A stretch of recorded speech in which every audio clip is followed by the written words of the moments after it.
Good afternoon. I am currently doing another video about the hidden homelessness within the United Kingdom. Obviously, I can't talk about the countries because I live in the UK. As we know, homelessness is something that has been around since the age of man. And it doesn't matter what country you live in, there is always going to be a level of homelessness.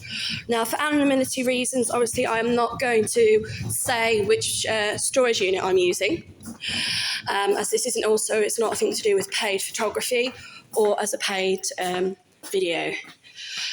So what I'm hoping to do for this video and for this annual project, I'm hoping I'm not homeless, part of the hidden homeless,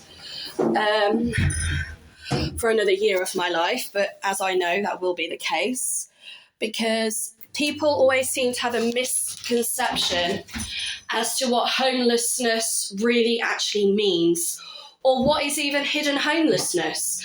So I obviously want to inform people and educate people to know a little bit more about what homelessness really is.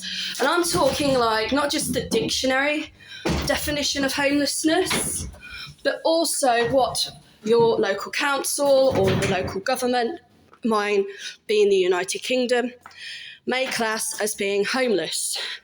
So I originally started talking about homelessness and preventing homelessness back in 2012. And I've kind of continued to do that over a number of years. The only reason I've kind of reset up my blog and my YouTube channel and my Facebook page to talk about the hidden homelessness and how it affects people on a daily basis is because, whether or not you may or may not be aware, there are a lot of changes going to be taking place in 2026. And if anything, the amount of people that are going to become homeless is only going to end up increasing, I believe, over this year.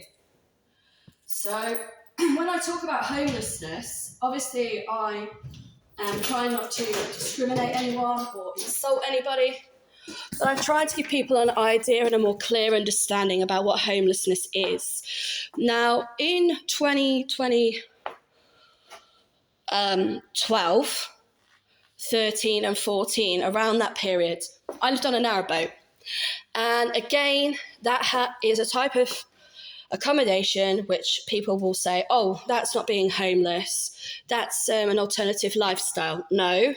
You do not most boaters do not have a fixed abode, therefore you are, in the eyes of the law, classed as homeless. And my friend, who was a photographer, she wanted to do a video about alternative lifestyles and not get into the whole homelessness side of things for her HND in photography. She also did a project on how tourism and religion are combined. So when you go to like places of religion, being a strict Catholic, so places like that are renowned for shrines or used for pilgrimages, she was taking photos of what she classed as tourist tat that were basically using religion as a way of selling you shit. And it had absolutely nothing to do with religion whatsoever. It was just a way of trying to make money on the backs of people that were on that certain pilgrimage, for example. A key example of that would have been how last year, Bethlehem celebrated the birth of Christ, which was the first time they had done that in about 2 to 3 years, because there had been a ceasefire in Gaza.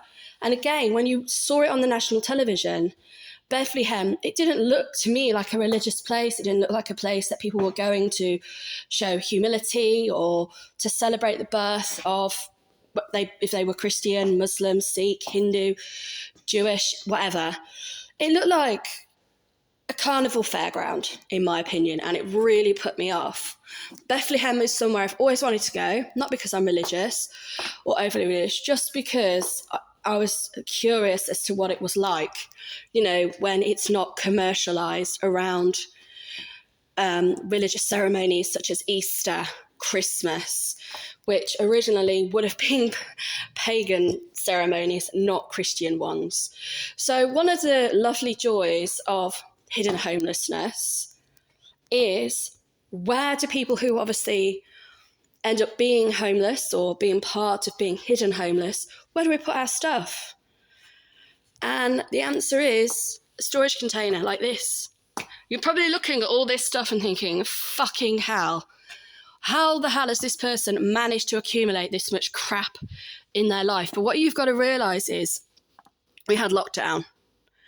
And during lockdown, there was a lot of changes. And I also homeschool my children. I homeschooled my children up until the schools reopened, and then obviously I continued to homeschool my son with SEN needs. So a lot of the stuff in here, which isn't organised, by the way, I literally just threw it all in. Didn't care what it looked like, didn't care how it was boxed, it just went straight into my storage unit.